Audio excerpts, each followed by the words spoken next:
Hi, everybody. Welcome to my homestead and welcome to my channel and Happy New Year.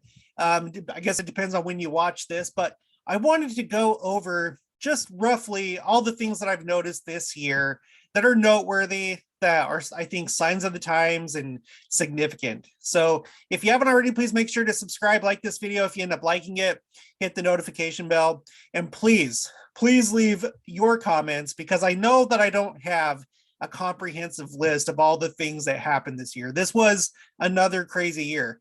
2020 was crazy, but I think so was 2021. So I made a list of everything that I could think of. I went through my channel and all the different videos that I've done, and I have a pretty good list, but I don't think that I have it all. But let's just get into it. Okay, so starting off the year, like the first thing that happened is that we had the Capitol riots. You'll remember that, right? Because there was the whole thing about Trump not winning the election, which I'm not going to get into that whole thing, but let's just say that I probably feel the same way that a lot of you do about it. And whether or not this whole thing with the Capitol was like, organic or not, or in other words, there's stuff surrounding that not everyone agrees, but whatever the case, this did happen. And I think it was a sign of the times. I think that Trump himself was a sign of the times. I don't know that if we've seen the last of him, he may come back in the next election. I wouldn't be surprised. But the fact that we had this transfer from Trump, which was such a different president compared to what we have now, crazy. So now we have Joe Biden, and he's definitely a different type of president, and we'll see how things go with that. I'm not like a big subscriber to the whole Ezra's Eagle thing, but just because like I'd have to like see it for myself and read it and see if it's being applied correctly. I'm only hearing about Ezra's Eagle from like maybe one or two people that really talk about it. I'm not saying that they're wrong, but anyway, let's say that if they are right, then Joe Biden should be kind of interesting.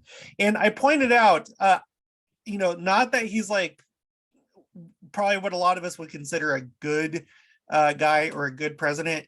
I think it's interesting that his name is Joseph, because I did a video a while ago looking into significant names within the church, but also significant names when it came to U.S. presidents and then also Israeli prime ministers. And having a biblical name for a U.S. president, it actually isn't that common. And it's interesting that it's Joseph, because obviously Joseph is a very important name for our church, right? We talk about it all the time, not just with Joseph Smith, but why Joseph Smith had the name Joseph, how he basically fulfilled prophecy of the original Joseph that was sold into Egypt. So yeah, interesting that we have a president that has that name right now. Now, a really big thing, the Afghanistan war ended this year. That was huge. Okay. When that whole thing kicked off, I was still in high school. And I was in high school when, 9/11, because like there was 9/11 and then essentially the war kicked off immediately afterwards. And then many years later, I actually participated in that war and then got out of the army. And now it's over this year. Interesting that it lasted 20 years, which, that's like a nice round number. And, I don't go into this stuff too much on my channel, but I think there's something kind of odd about that, that it was, 20 years. But essentially the Taliban took back over. I did my videos about the Pashtun tribe, which is where the Taliban comes from, how they have a tradition of being descended from Israel. And because the war ended and because they took back over, there are many Afghans that have fled the country.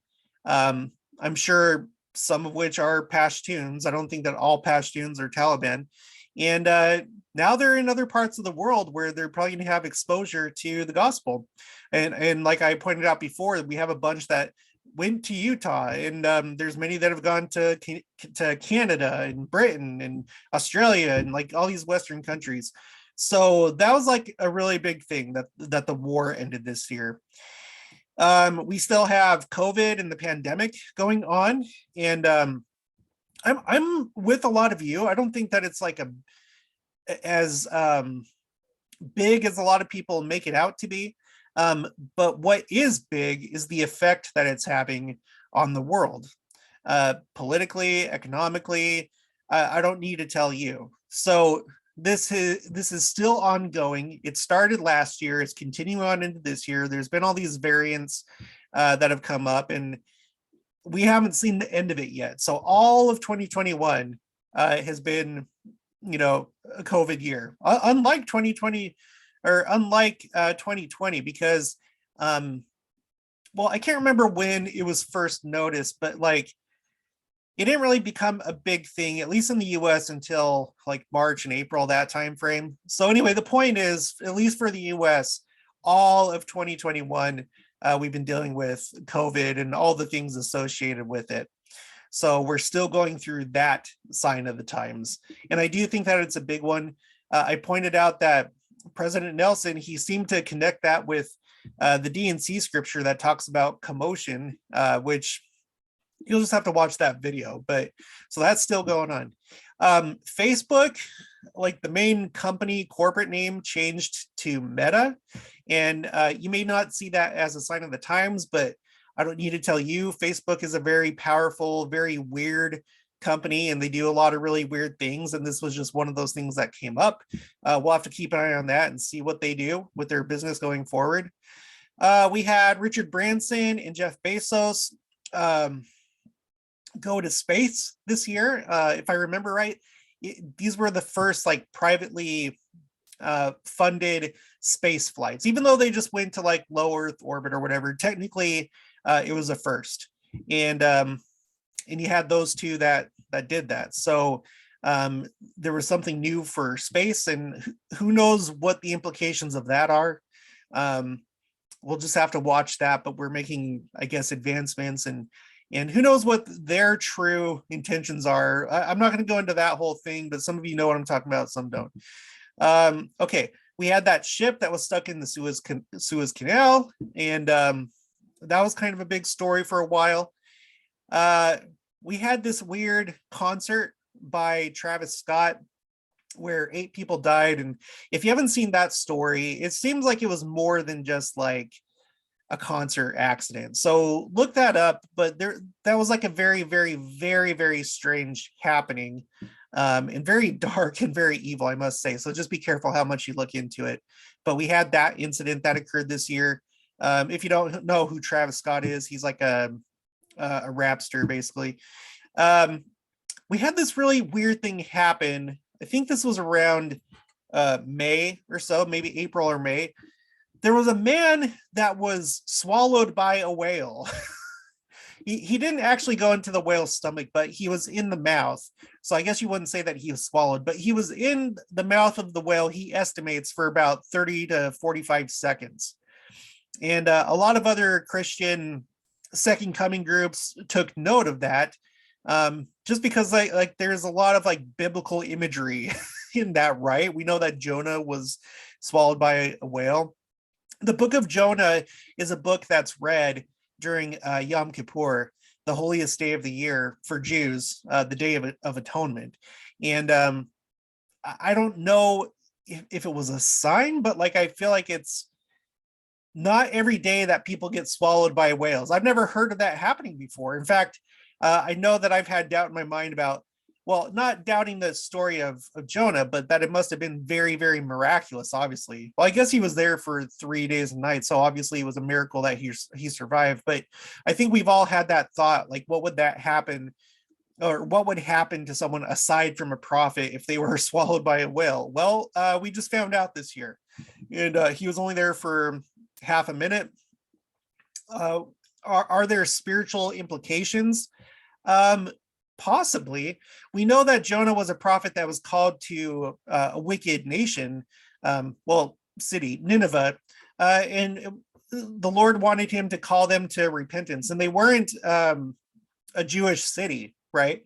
So we're living in a times when, I think the times of the Gentiles are ending if they haven't already. And what are we going to do? What are the Gentiles of today going to do? And I think we all know, and it's getting really close to the time when we're going to, come to the second coming. And yeah, so man swallowed by a whale. We also had the Champlain Tower collapse. This was down in Florida. Very strange happening. It just collapsed, which that's not something that normally happens, at least not in first world countries. I'm not going to go into, speculation about what was going on, but it happened. Something very rare. In fact, I did a video on that, and the last time in the United States that something like that happened, I can't remember when it was, but it was something like the early 1900s or even the 1800s, like the late 1800s. So for this to happen in modern day in a first world country, just because of, some fault in the engineering or the construction of the tower, I don't know. It's weird. What makes it even stranger is that this area, I can't remember the name of the town. I can't remember, but the town in which this is located, there's a sizable Jewish population there. If I remember right, I think about a third of that community is Jewish. And the first survivor, there were only 3 survivors. Well, I think there were 4, but one of them died. So there was a total of 3 that actually survived, that were pulled out of the rubble. There was one that was pulled out alive, but then later died. So anyway, the 3 that survived that were pulled out of the rubble, the first one that was pulled out, guess what his name was? Jonah. And guess what? He's a Jewish boy. What does it mean? I don't know, but I get the sense of warning for anybody that has eyes to see and ears to hear. I think a lot of people that, even people that aren't necessarily Christian, Jonah is kind of like a famous story. And so I'm sure it's a type of warning to the world for anyone that knows the story of Jonah. So that happened. Okay. Now, this year we entered a sabbatical year in September. So when you look at the Hebrew calendar, every 7 years, there's a Shemitah year, or in other words, a sabbatical year. It's like the Sunday of years, right? If every year is a day of the week, then a Shemitah year is a Sabbath.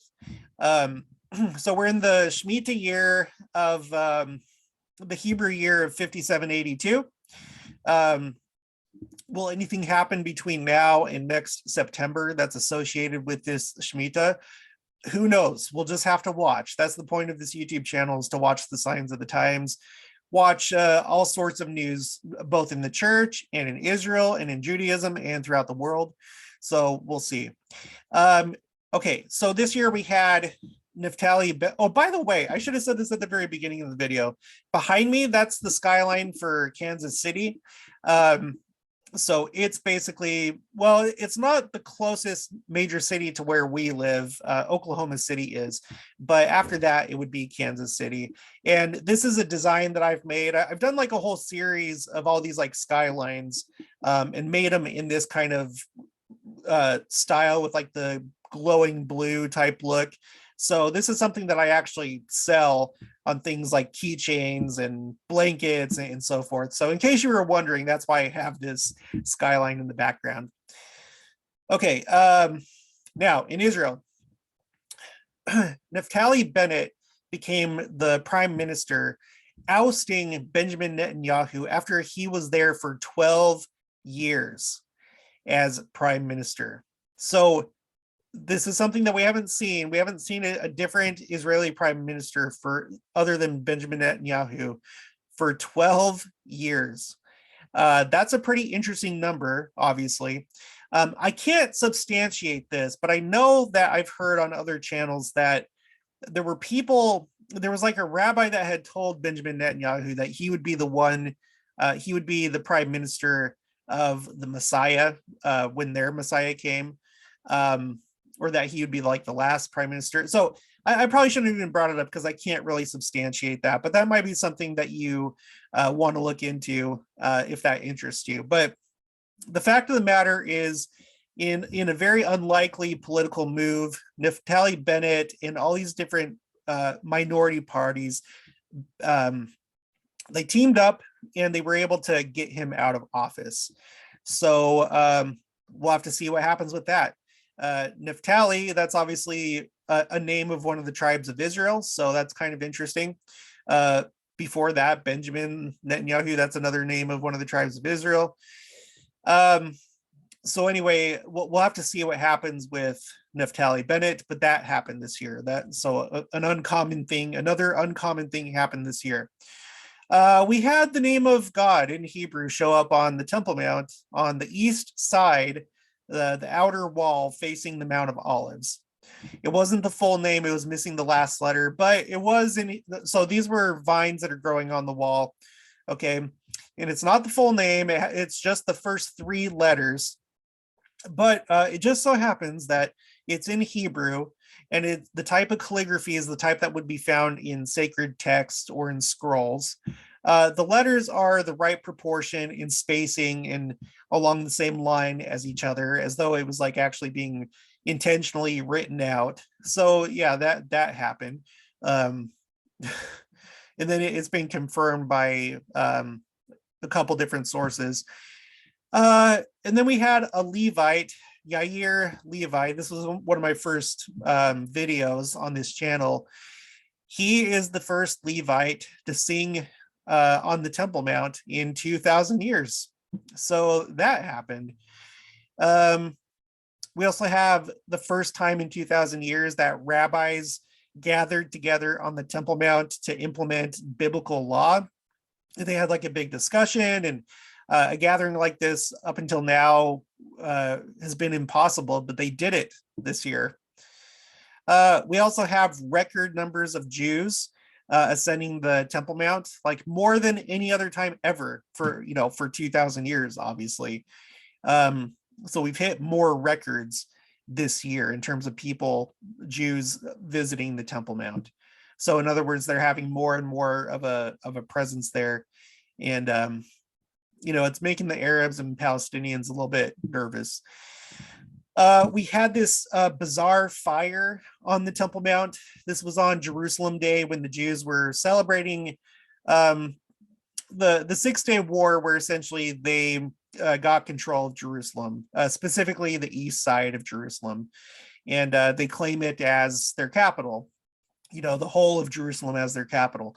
So they were down at the Western Wailing Wall, or at least you had this scene of all these Jews with flags and stuff at the Western Wailing Wall. The Palestinians, of course, they don't like celebrations like that. So up on the Temple Mount, they had like fireworks and stuff like that, just to make noise, and kind of like a counter celebration. And a tree caught on fire. And at the time, no one really knew what was going on. It was like, what's on fire up there? Is that the Dome of the Rock that's on fire? Is it something else?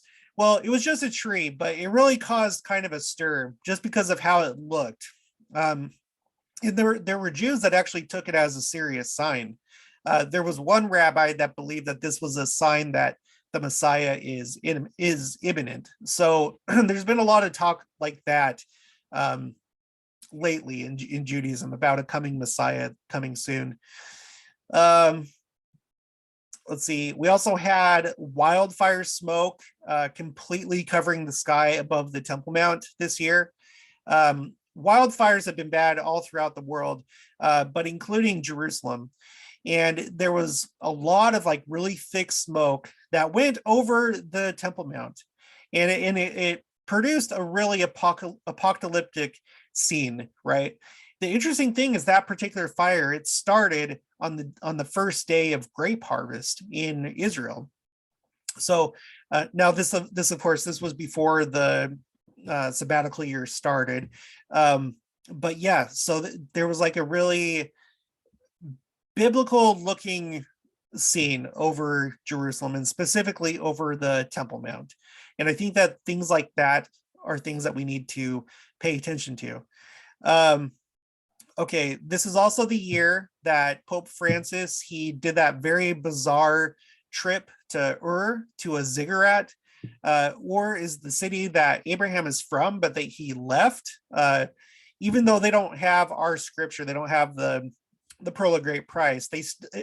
Christians and pretty much everyone understands that was not a good place, and that Abraham left there because of its wickedness, and he was given a promised land in the land of Canaan, right? Israel, Palestine, whatever you want to call it. So he did that. The Pope's been doing a lot of very strange things. I've done a video about that, so you can go watch that if you want to, for like a big long list of all the crazy things that he's been doing. Oh yeah, there was a new altar that was dedicated after Hannukah. So talking about like a temple altar in Jerusalem. Now it's like it's movable, so it's like not permanent in nature, but they have this altar that they can quickly, if like they got the go ahead to start doing sacrifices on the Temple Mount, they have this altar that just got dedicated that they'd be able to use on the Temple Mount for sacrifices, and they dedicated that this year. Now, as far as weather goes, this has been at least in the United States, it's been the hottest summer on record. So that's quite the sign of the times. Like I mentioned before, there's been all sorts of wildfires this year.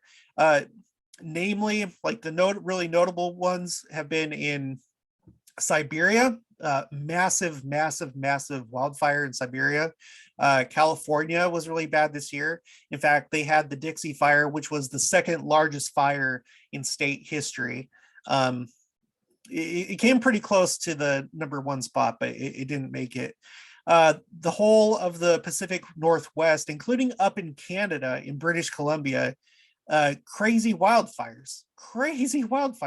And then there were a bunch of wildfires in the Mediterranean. Like there were scenes in Athens, Greece, and then also Turkey was just devastated by wildfires. Israel, like I mentioned before.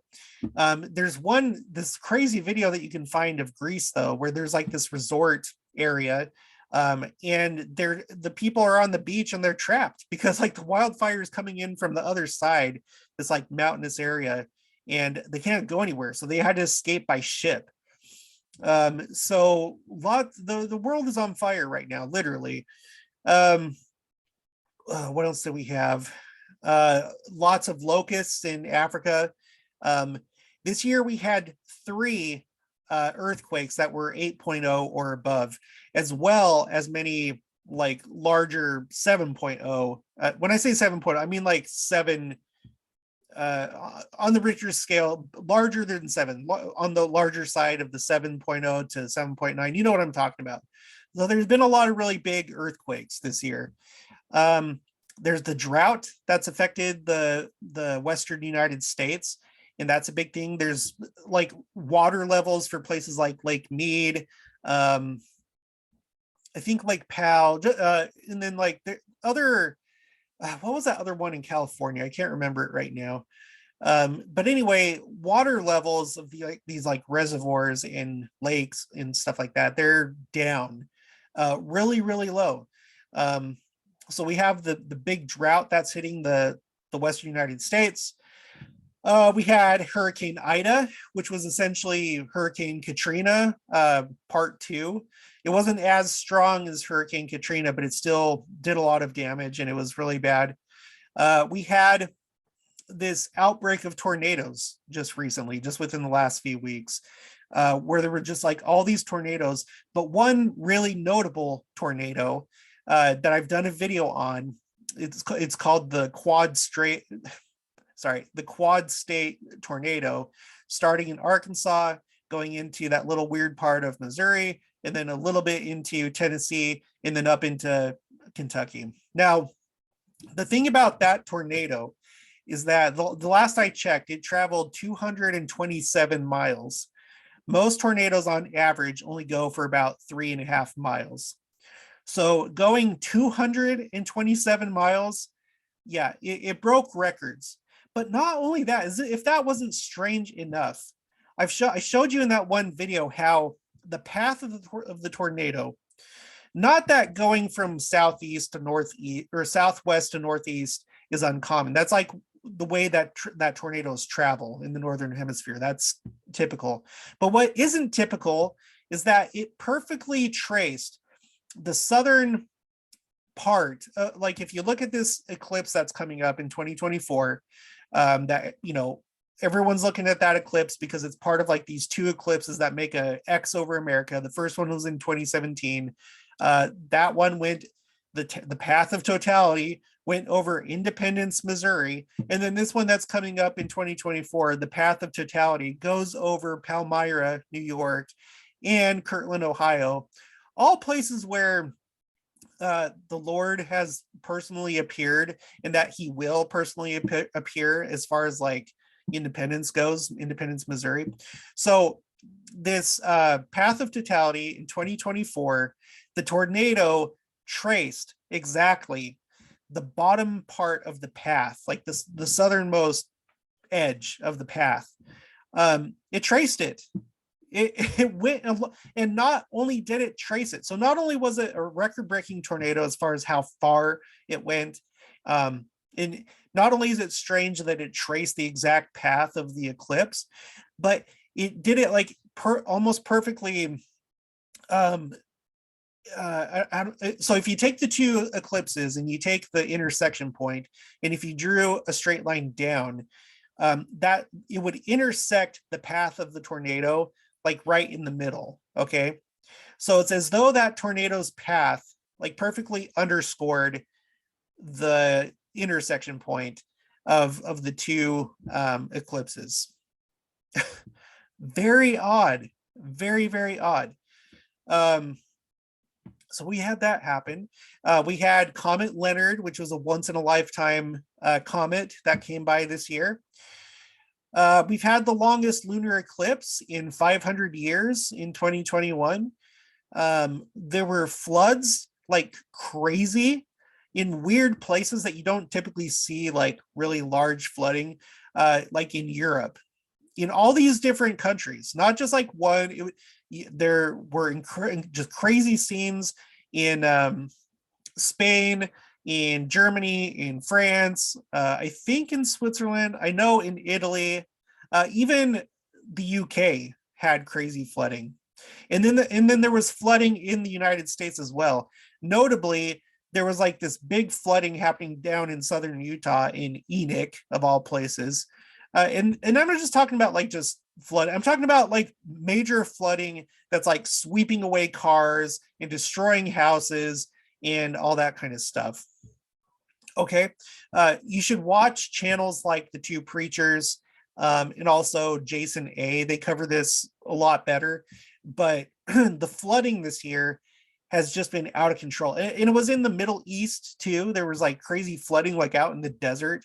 In fact, there was like a flood that was happening that had ice in it. It was like an ice flood that was flowing in the desert. I think that was in, it may have been in United Arab Emirates. I'm not sure. I want to say it was United Arab Emirates, but whatever the case, it was a bizarre scene. Okay, this year, President Nelson turned 97. Now, like I've said before, if he completes this next year of his life from 97 to 98, then he'll become the oldest apostle or prophet of this dispensation. He will break the record. And I must say he's looking pretty good, so I wouldn't be surprised if he makes it to that point. So he started on that path this year by turning 97. We'll have to see what happens. We had Elder Dean Davies. He was part of the presiding bishopric. And I think he's had other callings too, but he passed away. And then they brought that up in the October General Conference like 2 or 3 times. He passed away August 31st. Okay. He's from the city of North Salt Lake. He passes away August 31st. 2 days later, on September 2nd, there's a tornado in North Salt Lake. Okay. Tornadoes along the Wasatch Front are not common. There was the one that was back in 1999. I've done a video about that because I think there was special significance to that. And now, 22 years later, we have a tornado that happens 2 days after this general authority dies in the place that he's from. I don't know what it means, but like, I don't think that it's just coincidence. That it's like, that's crazy.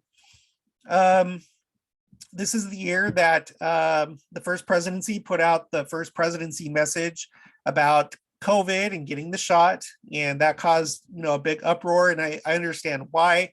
I myself, I decided to do it, even though I'm against it. But that's like a whole nother story. Go watch my other videos if you want to find out why. But that was like a big happening, like that caused a stir. And they later clarified in a second letter, not to the membership of the church, but to church leaders, that the purpose, the main reason why they want that is because they want temples to remain open.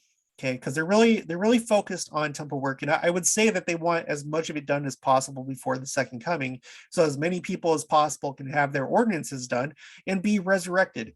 So I think that's my own personal opinion why I think that they want it so bad. Of course, they want it just because that's part of the church, but anyway, they want to keep temples open. Okay, this is also the year that we had Jeffrey R. Holland, that used to be president of BYU, by the way.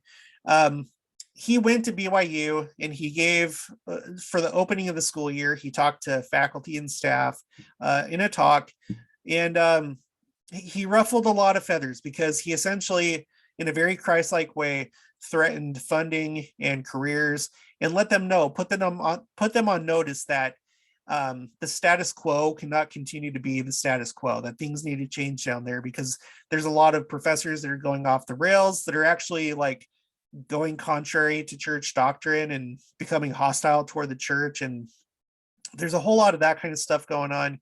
I think that the channel is called Quick, like CWIQ.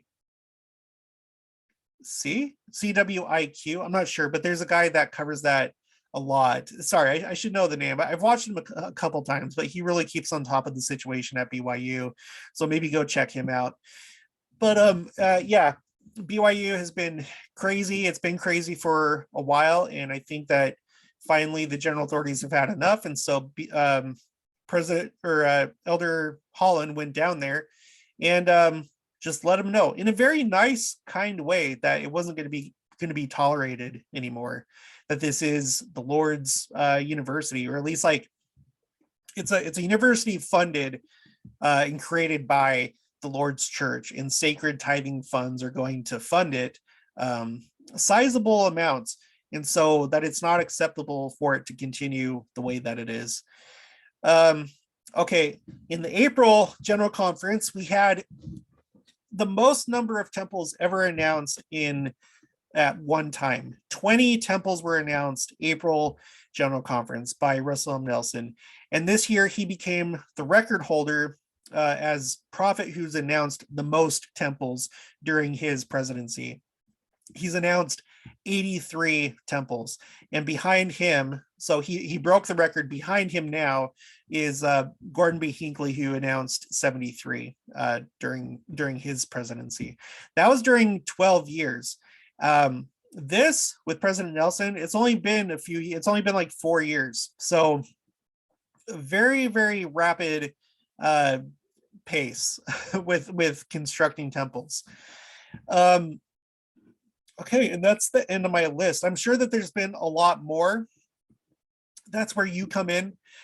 Please put everything that I did not get in the comments section below, because I think it'd be good for us to kind of, tonight on New Year's Eve, reflect back and just think about everything that's going on that points to the fact that the world is not, it is not just, like it was back in the 90s or 80s. Like, we are in the last days. We're seeing signs of the times, like in a big way.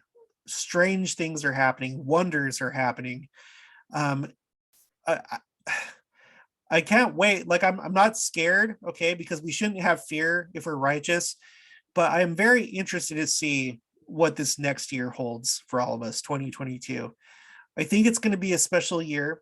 I think a lot of things are going to happen. I think that just because, in general, things have just, it seems like things just escalate year after year after year. Okay. As far as like signs of the times go and different things happening in the world.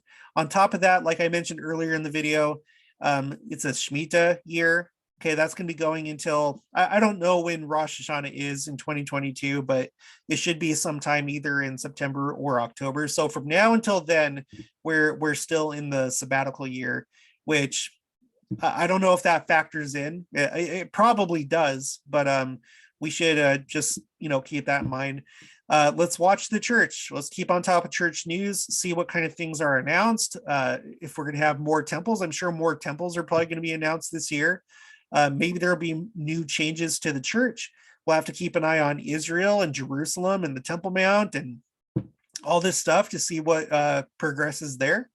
And then hopefully, like I take no joy in all the natural disasters that happen. I wish that they weren't happening, but we do have to watch that because those are very serious signs and warnings to the world of what's coming.